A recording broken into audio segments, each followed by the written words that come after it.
Richard Hayworth's corner office looked more like a palace than a workplace. Glass walls, city skyline stretching for miles, a mahogany desk the size of a small car. The entire executive team stood tense as the billionaire leaned back in his chair, eyes narrowing at the young woman standing beside a janitor's cart. "This is adorable," he said loudly enough for the whole floor to hear. "The janitor's daughter thinks she can solve a problem my top-paid experts have been failing at for weeks." A few people smirked. Alicia didn't flinch. "I can fix your problem," she said softly, "if you let me try." Richard chuckled without warmth. "My problem is worth $10 million. Stay in your lane, sweetheart." He turned away, certain the conversation was over. The narrator's voice cut in low and certain. What Richard didn't know was that by sunrise, she would save everything he'd built and change the balance of power forever. Alicia Carter had grown up in the quiet shadow of her father, Marcus, a man who never missed a day of work, never complained, and never asked for recognition. For 15 years, Marcus had been the night janitor at Hayworth Global Industries. He knew every inch of the building, which elevator stuck on rainy days, which office plants needed water, even which executives stayed late to hide their mistakes. Yet in all those years, to Richard Hayworth, Marcus was nothing more than part of the scenery, as invisible as the shine on his own marble floors. Alicia didn't mind tagging along during school breaks. While other kids hung out at the mall, she sat cross-legged in empty conference rooms, a beat-up laptop on her knees, exploring lines of code the way other people explore new cities. She taught herself everything: software engineering, network security, even a bit of AI, using free courses, online forums, and a stubborn curiosity. Her father often found her under a desk, reconnecting loose cables or breathing life back into a printer that IT had already written off. She never asked for payment. For her, the reward was seeing something broken work again. But no matter how many times she quietly saved the day, no one at Hayworth Global took her seriously. To them, she was the janitor's kid, a polite girl who wheeled cleaning carts and fetched her father's spare gloves. The suits in their $1,000 jackets never saw the steel in her eyes or the way her mind dissected problems faster than most of their engineers. Then came the crisis. One humid August morning, whispers began snaking through the glass hallways. Screens of the finance department flickered with red error codes. The entire sales team was locked out of the client database. Rumor had it that the main operations software, the system that handled everything from payroll to international shipments, had crashed completely. Every passing hour was bleeding money, and the estimated losses were already creeping toward $10 million. Alicia noticed it first in the way people moved. Usually, executives strutted to the corridors like they owned the air they breathed. Now they rushed in tight knots, speaking in low, urgent tones. The head of IT was pacing in the lobby, phone glued to his ear, sweat staining the collar of his tailored shirt. That afternoon, as Marcus pushed his mop toward the elevator, Alicia lingered near the break room, just close enough to catch fragments of conversation drifting from the boardroom. Consultants say it could take weeks to rebuild. No backup for that module. It's a total collapse. If this isn't fixed, we miss the international contract and lose the investors. Her pulse quickened. She knew those systems, not from having access. She'd only ever caught glimpses during off hours, but from studying similar architectures. Online, testing them in her self-built simulations. The glitch they were describing sounded less like a catastrophic failure and more like a deliberate design flaw. Someone had either been careless or had wanted this to happen. Marcus emerged from a supply closet and saw the look in her eyes. "Don't," he warned quietly, as if reading her mind. "This isn't our world." But Alicia had already made up her mind. The chaos in those executives' voices told her one thing: their experts were lost. And if they were lost, that meant someone else had to find a way out. By late afternoon, the tension in Hayworth Global's offices had thickened into something you could almost touch. The executive boardroom doors slammed open, and Richard Hayworth himself strode out, flanked by two senior managers and a visibly shaken head of IT. His voice was low but sharp, like a knife dragged across glass. "I don't care what it costs, just fix it." Alicia, standing beside her father's cart in the hallway, spoke before she could stop herself. "I can help. The words hung in the air. Heads turned. A few junior staffers exchanged glances, some with pity, others with smirks. Richard stopped mid-stride, one eyebrow arched in disbelief, as though someone had just told him the vending machine could negotiate corporate mergers. "I'm sorry," he said, his lips curling into a half-smile that didn't reach his eyes. "Did the janitor's daughter just offer to fix a crisis my top-paid experts haven't been able to solve in 72 hours? His voice was deliberately loud, the kind of tone designed to draw an audience. Several employees lingered by their cubicles, pretending to check emails while listening in. "Yes," Alicia said simply. No fluster, no blush, just steady eye contact. A few quiet laughs rippled through the crowd. One woman from accounting leaned toward her colleague and whispered, "This should be good." Marcus shifted beside her, his shoulders tightening. He had spent years swallowing insults in silence, letting the small humiliations of being invisible roll off his back. But this was different. This was his daughter, his pride. And seeing her mocked so openly made his jaw ache from holding his tongue. Richard took a deliberate step toward her, his polished shoes clicking against the marble floor. "Do you have any idea how much money is on the line here? $10 million. This isn't a school project or a broken coffee maker. Stay in your lane, young lady." For a moment, the corridor seemed to hold its breath. Alicia's voice, when it came, was calm but unyielding. "Give me one night." The billionaire blinked, caught off guard by her steadiness. "One night? One night," she repeated. "If I can't fix it, you'll never hear from me again." Richard's smile widened into something cold. "Fine, prove me wrong. But understand this, if you fail, you and your father are both done here. No pension, no severance, no second chances." A murmur swept through the onlookers, some horrified, others eager to see the inevitable crash. Marcus felt a storm rising in his chest, but said nothing. He had seen Alicia take apart an old laptop and rebuild it in an afternoon. He had watched her solve problems in minutes that trained technicians gave up on. She had a mind built for challenges. And now, she had just been handed the biggest one of her life. Richard turned to his managers. "Give her access to whatever she needs. Let's watch the magic happen." His tone dripped with sarcasm, as though the outcome was already certain. Then, without another glance, he disappeared into his office, leaving Alicia standing in the echo of his challenge, the weight of her father's future balanced on her shoulders.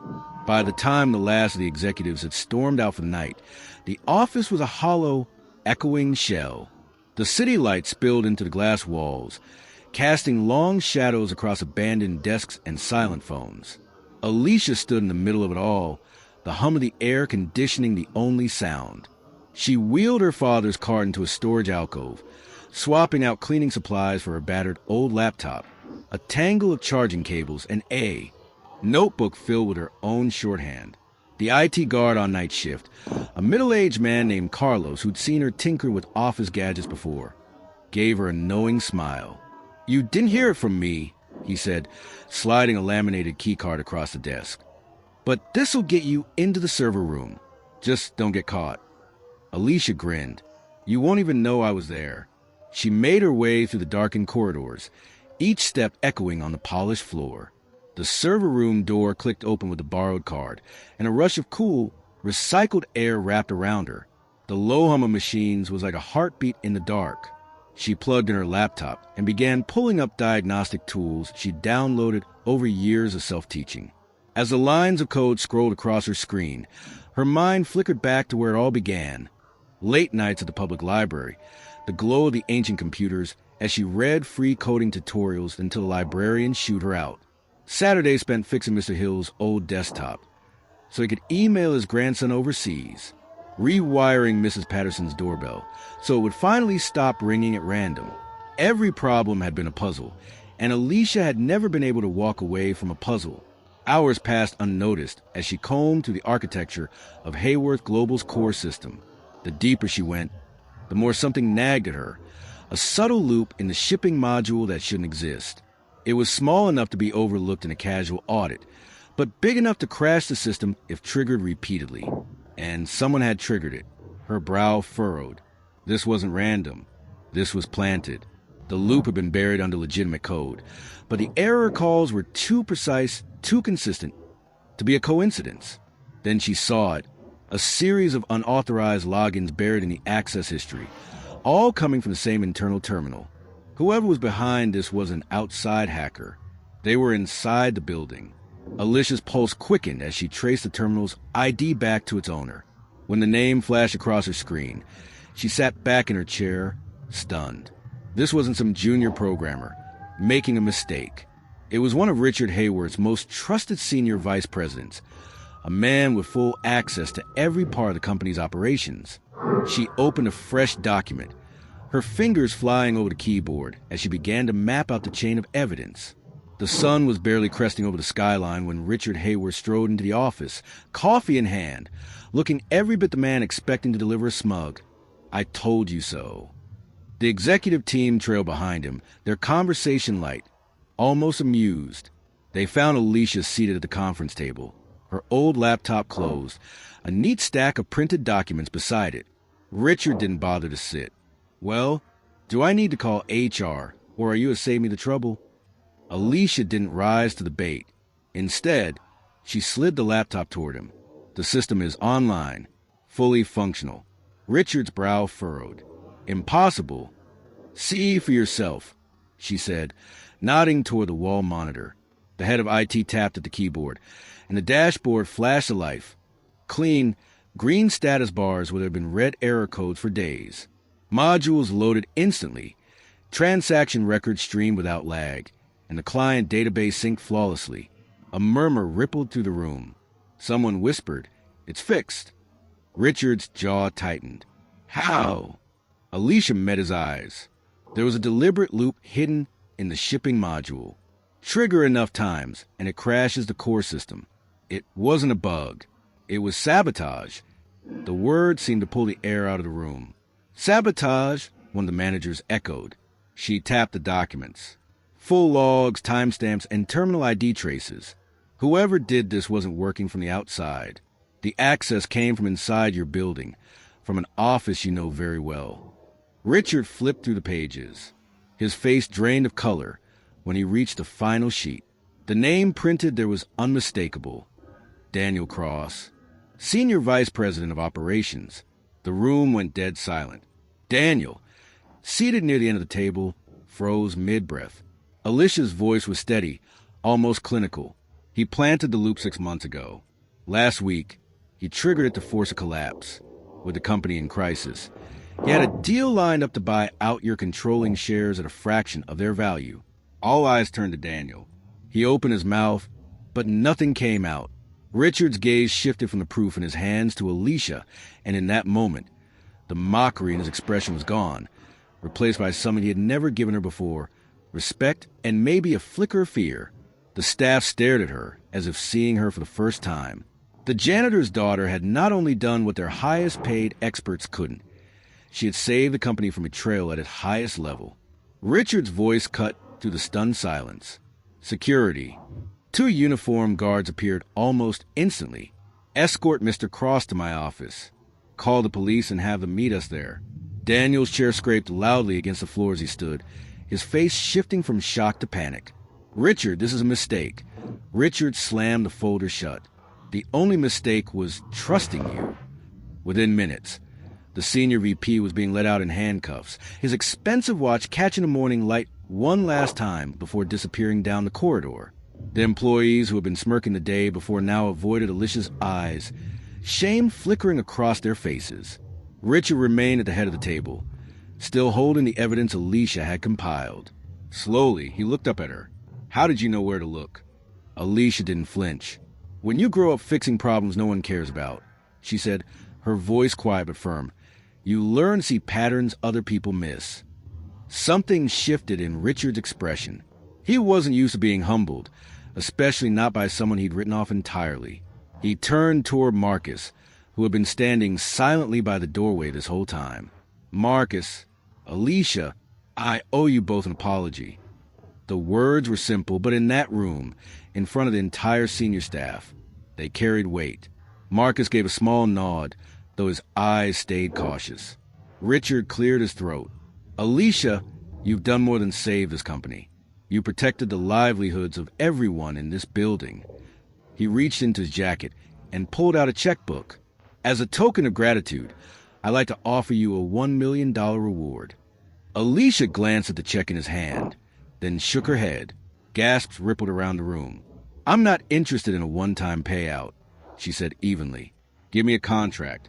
Let me keep working on your systems. Make them stronger than they've ever been. On my terms. Richard studied her for a long moment. Name your price. She did, and without hesitation, he doubled it. The room buzzed with whispered astonishment. In less than 24 hours, the janitor's daughter had gone from invisible to indispensable. 6 months later, the skyline outside Hayworth Global's headquarters glittered in the winter sun. And inside, the energy was different, sharper, faster, more alive.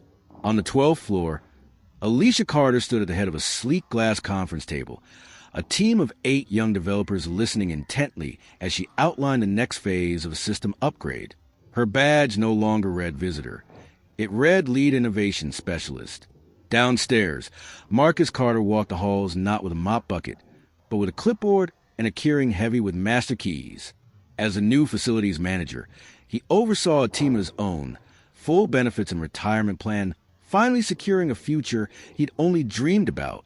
That afternoon, the company's quarterly press conference drew reporters from across the city. Cameras clicked as Richard Hayworth stepped up to the podium.